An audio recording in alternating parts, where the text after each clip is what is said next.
ওম শান্তি। আজি ৰবিবাৰ, অব্যক্ত বাপদাদাৰ অব্যক্ত মুৰলী। আজিৰ তাৰিখ 20 ফেব্ৰুৱাৰী 2022 আৰু ৰিভাইজ তাৰিখ 14 জানুৱাৰী 1990 চন, মধুবন। আজি অব্যক্ত মুৰলীৰ সাৰ হৈছে পুৰুষাৰ্থৰ তীব্ৰ গতিত ঘাটি হোৱাৰ মুখ্য দুটা কাৰণ। পুৰুষাৰ্থৰ তীব্ৰ গতিত ঘাটি হোৱাৰ মুখ্য দুটা কাৰণ। আজি ব্ৰাহ্মণসকলৰ অনাদি ৰচয়িতা বাপদাদাই বিশেষ নিজৰ প্ৰত্যক্ষ সমীপৰ ৰচনা, শ্ৰেষ্ঠ ৰচনা ব্ৰাহ্মণ সন্তানসকলক চাই আছে হওক। বাপদাদাৰ অতি মৰমৰ ৰচনা ব্ৰাহ্মণ আত্মা হোৱা যিসকল সমীপ আৰু সমান হোৱাৰ লক্ষ্যক সদায় স্মৃতিত ৰাখি আগবাঢ়ি গৈ আছা। গতিকে আজি এনেকুৱা আদি ৰচনাক বিশেষ ৰূপত চাই আছিলোঁ হওক। সকলো তীব্ৰ পুৰুষাৰ্থী আৰু পুৰুষাৰ্থী দুয়োবিধৰে গতিবিধি চাই আছোঁ। বাপদাদাৰ দ্বাৰা প্ৰাপ্ত হোৱা শ্ৰেষ্ঠ সহজ বিধিৰ দ্বাৰা কেতিয়াবা তীব্ৰ গতি বা কম তীব্ৰ আৰু কেতিয়াবা কম গতি দুয়ো প্ৰকাৰৰে ব্ৰাহ্মণ সন্তানসকলক প্ৰত্যক্ষ কৰিলোঁ। বাপদাদাৰ দ্বাৰা প্ৰাপ্ত হোৱা শ্ৰেষ্ঠ সহজ বিধিৰ দ্বাৰা কেতিয়াবা তীব্ৰ গতি বা কম তীব্ৰ আৰু কেতিয়াবা কম গতি দুয়ো প্ৰকাৰৰে ব্ৰাহ্মণ সন্তানসকলক প্ৰত্যক্ষ কৰিলোঁ। পঢ়া, লালন পালন আৰু প্ৰাপ্তি সকলোৱে একেধৰণে এজনৰ দ্বাৰা পাই আছা, তেন্তে গতিত পাৰ্থক্য কিয়? বাবাই সুধিছে, তেন্তে গতিত পাৰ্থক্য কিয়? তীব্ৰ পুৰুষাৰ্থী অৰ্থাৎ প্ৰথম বিভাগৰ সকল আৰু পুৰুষাৰ্থী অৰ্থাৎ দ্বিতীয় বিভাগত উত্তীৰ্ণ হওঁতাসকল। আজি বিশেষভাৱে সকলোৰে তালিকা পৰীক্ষা কৰিলোঁ। কাৰণ বহুত আছে, কিন্তু বিশেষ দুটা কাৰণ আছে। বিচাৰেতো সকলোৱে প্ৰথম বিভাগী, দ্বিতীয় বিভাগত কোনেও আহিব নিবিচাৰে। কিন্তু লক্ষ্য আৰু লক্ষণ দুয়োটাত পাৰ্থক্য আহি যায়। বিশেষ দুটা কাৰণ কি দেখিলোঁ? এটা হৈছে সংকল্প শক্তি, যিটো সকলোতকৈ শ্ৰেষ্ঠ শক্তি, তাক যথাৰ্থ ৰীতিৰে নিজৰ প্ৰতি বা সেৱাৰ প্ৰতি সময় অনুসৰি কাৰ্যত ব্যৱহাৰ কৰাৰ যথাৰ্থ ৰীতি নাই। দ্বিতীয়টো কাৰণ বাণীৰ শক্তিক যথাৰ্থ ৰীতিৰে সমৰ্থ ৰীতিৰে কাৰ্যত লগোৱাৰ অভাৱ। এই দুয়োটা ক্ষেত্ৰত ঘাটি হোৱাৰ কাৰণ হৈছে ব্যৱহাৰ কৰাৰ সলনি ঢিলা হোৱা। শব্দত পাৰ্থক্য অলপ আছে, কিন্তু পৰিণামত বহুত পাৰ্থক্য আহি যায়। বাপদাদাই কেৱল ৩-৪ দিনৰ ফলাফল চালে, গোটেই ফলাফল নাচালে। প্ৰত্যেকৰে ৩-৪ দিনৰ ফলাফলত কি দেখিলা? বাবাই সুধিছে, প্ৰত্যেকৰে ৩-৪ দিনৰ ফলাফলত কি দেখিলা? ৫০% অৰ্থাৎ আধা আধা। সংকল্প আৰু বাণীত দুয়োটা শক্তিৰ জমাৰ হিচাপ ৫০% আত্মাৰ, ৪০% আৰু ব্যৰ্থ বা সাধাৰণ হিচাপ ৬০% দেখিলে। গতিকে ভাবা, জমা কিমান হ'ল? বেছি ওজন কাৰ হ'ল? ইয়াতো বাণীৰ কাৰণে মনৰ ওপৰত প্ৰভাৱ পৰে। মনে বাণীকো নিজৰ ফালে টানে। আজি বাপদাদাই বাণী অৰ্থাৎ বচনৰ ওপৰত বিশেষ মনোযোগ আকৰ্ষণ কৰাই আছে, কিয়নো বাণীৰ সম্বন্ধ নিজৰ সৈতেও আছে আৰু সকলোৰে সৈতেও আছে। আৰু কি দেখিলোঁ? মনেৰে স্মৃতিত থাকিব লাগে, ইয়াৰ বাবে তথাপিও মাজে মাজে কাৰ্যসূচী ৰাখে। কিন্তু বাণীৰ ক্ষেত্ৰত অমনোযোগিতা বেছি, সেইবাবে বাপদাদাই ইয়াৰ ওপৰত বিশেষ মনোযোগ আকৰ্ষণ কৰাই আছে। ২ বছৰ পূৰ্বে বাপদাদাই বিশেষ পুৰুষাৰ্থৰ বাবে সেৱাত আগবাঢ়ি যাওঁতা মহাৰথী আত্মাসকলক আৰু সকলোকে বাণীৰ ক্ষেত্ৰত ৩টা কথা শুনাইছিলোঁ।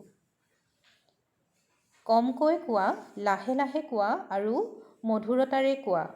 ব্যৰ্থ কোৱাৰ চিন হৈছে তেওঁ বেছিকৈ ক'ব। বাধ্যবাধকতাৰ বাবে সময় অনুসৰি, সংগঠন অনুসৰি নিজক নিয়ন্ত্ৰণ কৰিব। কিন্তু ভিতৰত এনেকুৱা অনুভৱ কৰিব যেন কোনোবাই শান্তিত চুপ হৈ থাকিবৰ বাবে বাধ্য কৰাইছে।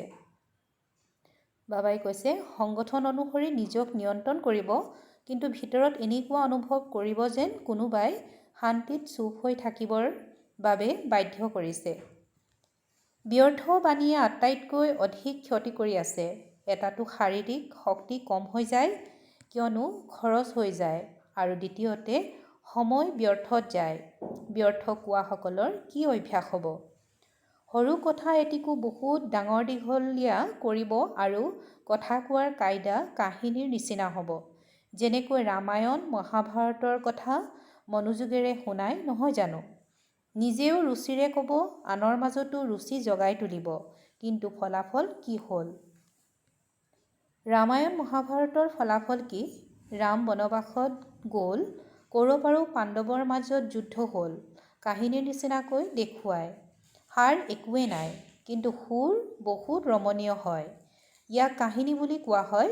ব্যৰ্থ কৰ্তাসকল মায়াৰ প্ৰভাৱৰ কাৰণে তেওঁলোক দুৰ্বল আত্মা হয়। তেওঁলোকৰ শুনা আৰু শুনোৱা সংগী বহুত সোনকালে হয়। এনেকুৱা আত্মা একান্তক প্ৰিয় হ'ব নোৱাৰে, সেইবাবে তেওঁলোক সংগী তৈয়াৰ কৰাত বহুত পাকৈত হ'ব। বাহিৰৰ পৰা কেতিয়াবা কেতিয়াবা এনেকুৱা দেখা যায় যে তেওঁলোকৰ সংগঠন শক্তিশালী আৰু অধিক যেন লাগে। কিন্তু এটা কথা সদাকালৰ বাবে স্মৃতিত ৰাখিবা যে এয়া মায়া বিদায় লোৱাৰ অন্তিম খোজ। সেইবাবে বিদায় লৈ থকা অৱস্থাটো নিজৰ তীৰ লগাই থাকে। সেইবাবে কেতিয়াবা কেতিয়াবা ক'ৰবাত মায়াৰ প্ৰভাৱে নিজৰ কাম কৰি লয়। মায়া আৰামত যাওঁতা নহয়, অন্তিম মুহূৰ্তলৈকে পোনপটীয়াকৈ নহ'লেও আওপকীয়াকৈ কতো ৰূপ নহ'লে বহুত মিঠা ৰূপ আৰু নতুন নতুন ৰূপ ধাৰণ কৰি ব্ৰাহ্মণৰ পৰীক্ষা লৈ থাকে। তেতিয়া সুজা ব্ৰাহ্মণে কি কয়? এয়াতো বাপদাদাই শুনোৱাই নাছিল যে এইটো ৰূপতো মায়া আহে। অমনোযোগিতাৰ কাৰণে নিজক পৰীক্ষাও নকৰে আৰু ভাবে যে বাপদাদাইতো কয় মায়া আহিব। আধা কথা স্মৃতিত ৰাখে যে মায়া আহিব, কিন্তু মায়াজীত হ'ব লাগে, সেইটো পাহৰি যায়। আনটো কথা ব্যৰ্থ আৰু সাধাৰণ বাণীৰ ভিন্ন ভিন্ন ৰূপ দেখিলে। এটা হৈছে সীমাৰ বাহিৰত, অৰ্থাৎ জোখতকৈ বেছি হাঁহি ধেমালি। দ্বিতীয়তে উপহাস কৰা। তৃতীয়তে অৰ্তৰ বাতৰি একত্ৰিত কৰি শুনা আৰু শুনোৱা। চতুৰ্থতে কিছু সেৱাৰ বাতৰি আৰু সেৱাৰ বাতৰিৰ লগতে সেৱাধাৰীসকলৰ দুৰ্বলতাৰ চিন্তন, এয়া মিশ্ৰিত চাটনি। আৰু পঞ্চমতে অযুক্তিকৰ বাণী, যিটো ব্ৰাহ্মণৰ অভিধানত নায়েই। এই 5টা ৰূপৰেখা দেখিলোঁ। এই 5টিকে বাপদাদাই ব্যৰ্থ বাণীৰ ভিতৰত গণনা কৰিছে। এনেকৈ নাভাবিবা যে হাঁহি ধেমালি ভাল। তেনেকুৱা হাঁহি ধেমালিহে ভাল য'ত আত্মিকতা থাকে আৰু যাৰ লগত হাঁহি ধেমালি কৰা সেই আত্মাটিৰ লাভ হয়। বাবাই কৈছে তেনেকুৱা হাঁহি ধেমালিহে ভাল য'ত আত্মিকতা থাকে আৰু যাৰ লগত হাঁহি ধেমালি কৰা সেই আত্মাটিৰ লাভ হয়। সময় অতিবাহিত হ'ল নে সময় অপচয় হ'ল? ৰমণীয়তাৰ গুণ ভাল বুলি গণ্য কৰা হয়, কিন্তু ব্যক্তি, সময়, সংগঠন, স্থান, বায়ুমণ্ডল অনুসৰি ৰমণীয়তা ভাল লাগে। যদি এই সকলোবোৰ কথাৰ ভিতৰত এটা কথাও ঠিক নহয়, তেন্তে ৰমণীয়তাৰ ব্যৰ্থৰ শাৰীত গণনা কৰা হ'ব। আৰু প্ৰমাণপত্ৰ কি পাবা যে হহুৱাটো বহুত ভাল, কিন্তু বৰ বেছিকৈ কয়। বাবাই কৈছে যদি এই সকলোবোৰ কথাৰ ভিতৰত এটা কথাও ঠিক নহয়, তেন্তে ৰমণীয়তাও ব্যৰ্থৰ শাৰীত গণনা কৰা হ'ব। আৰু তাৰ প্ৰমাণপত্ৰ কি পাবা যে হহুৱাইটো বহুত ভাল, কিন্তু বৰ বেছিকৈ কয়। গতিকে মিশ্ৰিত চাটনি হৈ গ'ল নহয়। গতিকে সময়সীমাৰ ভিতৰত থাকিবা। ইয়াক কোৱা হয় মৰ্যাদা পুৰুষোত্তম। এনেকৈ কয় যে মোৰ স্বভাৱেই এনেকুৱা। এয়া কেনেধৰণৰ স্বভাৱ? বাপদাদাই কৈছে এয়া কেনেধৰণৰ স্বভাৱ? বাপদাদাৰ নিচিনা স্বভাৱ হয়নে? গতিকে ইয়াকো মৰ্যাদা পুৰুষোত্তম বুলি কোৱা নহ'ব, সাধাৰণ পুৰুষ বুলি কোৱা হ'ব। বাণী সদায় এনেকুৱা হোৱা উচিত যাতে শুনোতাজন তৃষ্ণাতুৰ হয় যে এওঁ কিবা কওক আৰু মই শুনো। ইয়াক কোৱা হয় অমূল্য মহাবাক্য। মহাবাক্য বেছি নহয়, মহাবাক্য বেছি নহয়। ইচ্ছা গ'লেই কৈ থকা ইয়াক মহাবাক্য বুলি কোৱা নহ'ব। গতিকে সদ্গুৰুৰ সন্তান মাষ্টাৰ সদ্গুৰুৰ মহাবাক্য হয়, বাক্য নহয়। ব্যৰ্থ কৰ্তাই নিজৰ বুদ্ধিত ব্যৰ্থ কথা, ব্যৰ্থ বাতৰি, চাৰিওফালৰ আৱৰ্জনা নিশ্চয় একত্ৰিত কৰিব, কিয়নো তেওঁৰ কথাক ৰমণীয় ৰূপ দিব লাগিব। যিদৰে শাস্ত্ৰবাদীসকলৰ বুদ্ধি আছে নহয়। গতিকে যি সময়ত আৰু যি স্থানত যি বাণীৰ আৱশ্যক হয়, যুক্তিযুক্ত হয়, নিজৰ আৰু অন্য আত্মাসকলৰ লাভদায়ক হয়, সেই বাণী উচ্চাৰণ কৰিবা। বাণীৰ প্ৰতি মনোযোগ কম, সেইবাবে তাৰ প্ৰতি বিশেষ মনোযোগ দিবা। বিশেষ এইটো বছৰত বাণীৰ প্ৰতি মনোযোগ দিবা। বাবাই কৈছে বিশেষ এইটো বছৰত বাণীৰ প্ৰতি মনোযোগ দিবা। পৰীক্ষা কৰা বাণীৰ দ্বাৰা শক্তি আৰু সময় কিমান জমা কৰিলা আৰু কিমান ব্যৰ্থত গ'ল। যেতিয়া ইয়াক পৰীক্ষা কৰিবা, তেতিয়া স্বত অন্তৰ্মুখিতাৰ ৰস অনুভৱ কৰিব পাৰিবা। অন্তৰ্মুখিতাৰ ৰস আৰু কথা বাৰ্তাৰ ৰস, ইয়াৰ মাজত ৰাতি দিনৰ পাৰ্থক্য আছে। অন্তৰ্মুখীয়ে সদায় ভুকুটিৰ কুটিৰত তপস্বী মূৰ্তৰ অনুভৱ কৰে। অন্তৰ্মুখীয়ে সদায় ভুকুটিৰ কুটিৰত তপস্যা মূৰ্তৰ অনুভৱ কৰে। বুজিলা? বুজি পোৱা অৰ্থাৎ তেনেকুৱা হোৱা। বাবাই কৈছে বুজি পোৱা অৰ্থাৎ তেনেকুৱা হোৱা। যদি কোনো কথা বোধগম্য হৈ যায়, তেন্তে সদায় নিশ্চয় কৰিব, নিশ্চয় বুজিব। শিক্ষকসকলটো হয়েই বুদ্ধিমান, সেইবাবেতো ভাগ্যপ্ৰাপ্ত হৈছে নহয় জানো? নিমিত্ত হোৱাৰ ভাগ্য, ইয়াৰ মহত্ব এতিয়া কেতিয়াবা সাধাৰণ যেন লাগে, কিন্তু এই ভাগ্য সময়ত অতি শ্ৰেষ্ঠ অনুভৱ কৰিবা। কোনে নিমিত্ত কৰিছে? কোনে মোক আত্মাক ইয়াৰ যোগ্য বুলি নিৰ্বাচন কৰিলে? এই স্মৃতিয়ে স্ৰোত শ্ৰেষ্ঠ কৰি তোলে। নিমিত্ত কৰোতাজন কোন? যদি এইটো স্মৃতিত থাকা, তেন্তে বহুত সহজে নিৰন্তৰ যোগী হৈ যাবা। সদায় অন্তৰত গঢ়ি তোলোতা পিতাৰ গুণৰ গীত গাই থাকিবা, তেতিয়া নিৰন্তৰ যোগী হৈ যাবা। এইটো সাধাৰণ কথা নহয়। গোটেই বিশ্বৰ কোটি কোটি আত্মাৰ মাজৰ পৰা কিমানগৰাকী নিমিত্ত শিক্ষক হৈছা? ব্ৰাহ্মণ পৰিয়ালটো শিক্ষক কিমান আছে? গতিকে কোনোবাৰ মাজত কোনোবা হৈ গলা নহয়। শিক্ষক অৰ্থাৎ যিয়ে সদায় ভগৱান আৰু ভাগ্যৰ গীত গাই থাকে। বাপ দাদাই শিক্ষকসকলক লৈ গৌৰৱ কৰে, কিন্তু ৰাজযুক্ত শিক্ষকসকলক লৈহে গৌৰৱ কৰে। বাবাই কৈছে ৰাজযুক্ত শিক্ষকসকলক লৈহে গৌৰৱ কৰে। বাৰু, প্ৰবৃত্তিত থকা সকলো আনন্দত থাকা নহয়। জয় পৰি যোৱা নে আনন্দত থাকোতা হোৱা? বাবাই সুধিছে জয় পৰি যোৱা নে আনন্দত থাকোতা হোৱা? ব্ৰাহ্মণ জীৱনত প্ৰতিটো ছেকেণ্ডত শৰীৰ, মন, ধন, জনৰ আনন্দ আছে। আৰামত শুৱা, আৰামত খোৱা, আৰামত থকা, খোৱা, শোৱা আৰু পঢ়া। আৰু কিবা লাগে জানো? পঢ়াও ঠিকে আছেনে? অমৃত বেলাই শুই যোৱা। এনেকুৱা বহুত সন্তানে কৰে, ক'ব গোটেই ৰাতি সাৰে আছিলোঁ, ৰাতিপুৱা টোপনি আহি গ'ল। নে এটা সেৱা কৰিবা আৰু অমৃত বেলা এৰি দিবা। তেন্তে জমা কি হ'ল? অতিৰিক্ত জমাটো নহ'ল?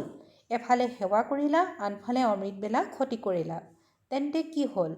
কিন্তু নিয়ম পালনৰ অৰ্থে এনেয়ে কলমতিয়াই বহি নাথাকিবা। বাবাই কৈছে নিয়ম পালনৰ অৰ্থে এনেয়ে কলমতিয়াই বহি নাথাকিবা।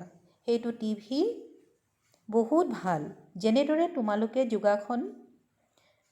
তেওঁলোকে যোগাসন কৰে নহয়, অনেক প্ৰকাৰৰ ভংগীমা সলনি কৰি থাকে। বাবাই কৈছে যেনেদৰে তেওঁলোকে যোগাসন কৰে নহয়, অনেক প্ৰকাৰৰ ভংগীমা সলনি কৰি থাকে। গতিকে ইয়াতো এনেকুৱা হৈ যায়। এনেকৈ ভাবে সহজ যোগ হয়নে? হয় নহয়? এনেকৈ ভাবে সহজ যোগ হয় নহয়? সেইবাবে আৰামেৰে বহোঁ। বহুতৰতো সুৰো বাপদাদাৰ ওচৰত শুনিবলৈ পোৱা যায়। বাপদাদাৰ ওচৰত তাৰো কেছেট আছে। গতিকে এতিয়া বিশেষভাৱে মনোযোগ দিবা নহয়। পাছলৈ বাপদাদাই শুনাব ফলাফলত কিমান পাৰ্থক্য আহিল। ভাল বাৰু। চাৰিওফালৰ শ্ৰেষ্ঠ লক্ষ্য আৰু শ্ৰেষ্ঠ লক্ষণ ধাৰণ কৰোঁতা তীব্ৰ পুৰুষাৰ্থী আত্মাসকলক সদায় নিজৰ বাণীক সময় আৰু সংযমত ৰাখোতা পুৰুষোত্তম আত্মাসকলক সদায় মহাবীৰ হৈ মায়াৰ সৰ্বৰূপক জানোতা জ্ঞানপূৰ্ণ আত্মাসকলক সদায় প্ৰতিটো ছেকেণ্ডত আনন্দত থাকোঁতা নিশ্চিন্ত বাদশাহসকলক বাপদাদাৰ স্নেহপূৰ্ণ স্মৰণ আৰু নমস্কাৰ। আৰু আত্মিক সন্তানসকলৰ আত্মিক বাপদাদাৰ প্ৰতি স্নেহপূৰ্ণ স্মৰণ আৰু নমস্কাৰ নমস্কাৰ নমস্কাৰ। অব্যক্ত বাপদাদাৰ দলসমূহৰ সৈতে সাক্ষাৎ। শান্তিৰ অৰ্থাৎ চাইলেন্সৰ শক্তিক ভালদৰে জানা নহয়। শান্তিৰ শক্তিয়ে ছেকেণ্ডত নিজৰ মৰমৰ ঘৰ শান্তিধামত উপস্থিত কৰাই দিয়ে। বৈজ্ঞানিকসকলেতো আৰু তীব্ৰ গতিৰ যন্ত্ৰ উদ্ভাৱন কৰাৰ প্ৰযত্ন কৰি আছে। বাবাই কৈছে বৈজ্ঞানিকসকলেতো আৰু তীব্ৰ গতিৰ যন্ত্ৰ উদ্ভাৱন কৰাৰ প্ৰযত্ন কৰি আছে, কিন্তু তোমালোকৰ যন্ত্ৰ কিমান তীব্ৰ গতিৰ ভাবিলা আৰু উপস্থিত হৈ গ'লা। এনেকুৱা যন্ত্ৰ বিজ্ঞানত আছেনে ইমান দূৰৈত বিনা খৰচত উপস্থিত হৈ যাবা? বাবাই সুধিছে এনেকুৱা যন্ত্ৰ বিজ্ঞানত আছেনে যে ইমান দূৰৈত বিনা খৰচত উপস্থিত হৈ যাব? তেওঁলোকেতো এটি যন্ত্ৰ উদ্ভাৱন কৰাত কিমান খৰচ কৰে? এটি যন্ত্ৰ উদ্ভাৱন কৰাত কিমান খৰচ কৰে? কিমান সময় আৰু কিমান শক্তি খটুৱায়? তোমালোকে কি কৰিলা?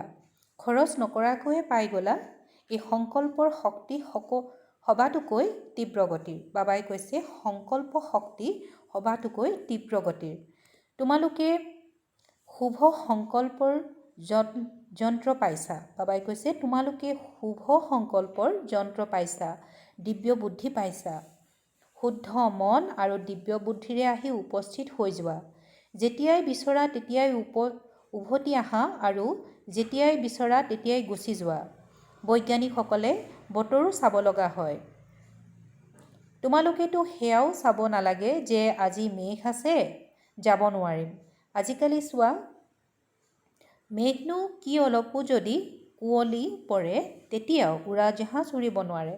আৰু তোমালোকৰ বিমান সদা প্ৰস্তুত হৈ আছেনে কেতিয়াবা কুঁৱলী পৰে? বাবাই সুধিছে তোমালোকৰ বিমান সদা প্ৰস্তুত হৈ আছেনে কেতিয়াবা কুঁৱলী পৰে? সদা প্ৰস্তুত হোৱানে? ছেকেণ্ডত যাতে যাব পাৰে এনেকুৱা তীব্ৰগতি আছেনে? মায়াই কেতিয়াবা বাধাটো নিদিয়ে? মাষ্টাৰ সৰ্বশক্তিমানক কোনেও ৰখাব নোৱাৰে। য'ত সৰ্বশক্তি আছে ত'ত কোনে ৰখাব? বাবাই কৈছে য'ত সৰ্বশক্তি আছে তাত কোনে ৰখাব? কোনোবাতো শক্তিৰ অভাৱ হ'লে তেন্তে সময়ত প্ৰবঞ্চিত হ'ব পাৰে।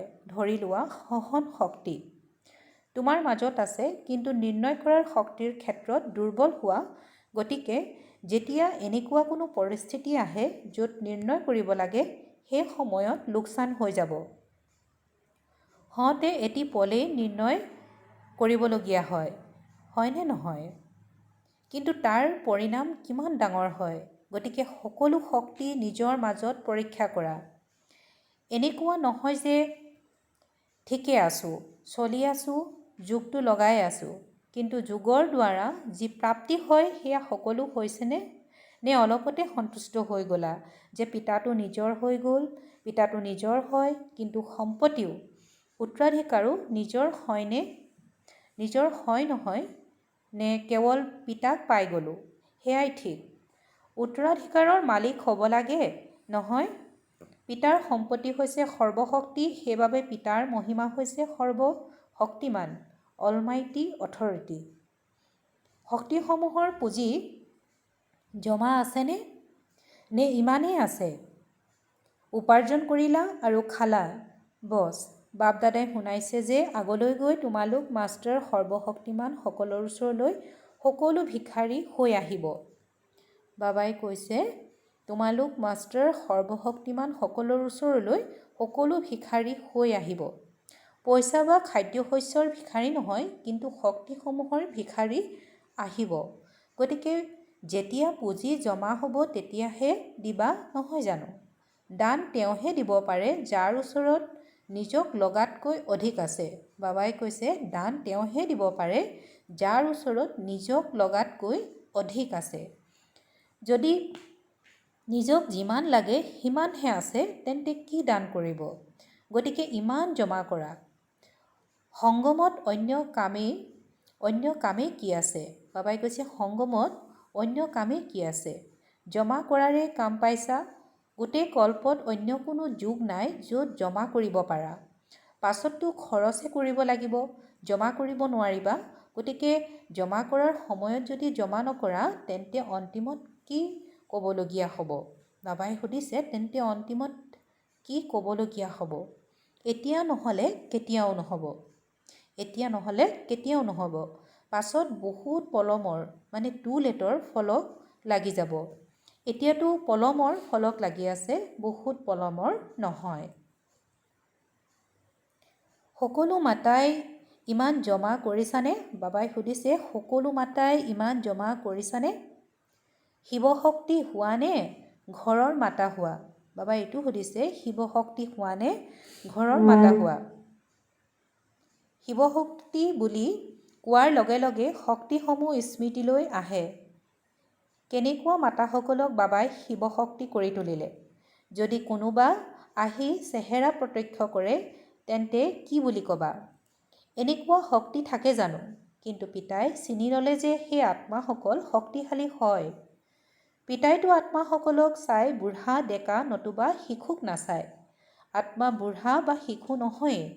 গতিকে এইটো আনন্দ আছে নহয় যে আমাক বাবাই শিৱশক্তি কৰি তুলিলে। জগতত কিমান লিখা পঢ়া কৰা মাতা আছে, কিন্তু পিতাৰ গাঁৱৰ সকলহে পচন্দ হয়। কিয় পচন্দ হয়? সঁচা অন্তৰৰ হ'লে চাহাব ৰাজি হয়। পিতাৰ সঁচা অন্তৰ প্ৰিয় হয়। পিতাৰ সঁচা অন্তৰ প্ৰিয় হয়। যিসকল সোজা বা তেওঁলোকে ঠগ প্ৰবঞ্চনা কৰিব নাজানিব। যিসকল চালাক চতুৰ হয় তেওঁলোকৰ মাজত এই সকলোবোৰ থাকে। গতিকে যাৰ অন্তৰ সহজ অৰ্থাৎ জগতৰ মায়াবী চাতুৰীৰ পৰা উপৰাম হয় তেওঁলোকৰ পিতাৰ প্ৰতি প্ৰিয় হয়।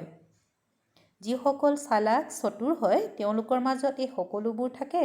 গতিকে যাৰ অন্তৰ সহজ অৰ্থাৎ জগতৰ মায়াবী চাতুৰীৰ পৰা উপৰাম হয় তেওঁলোক পিতাৰ অতি প্ৰিয় হয়।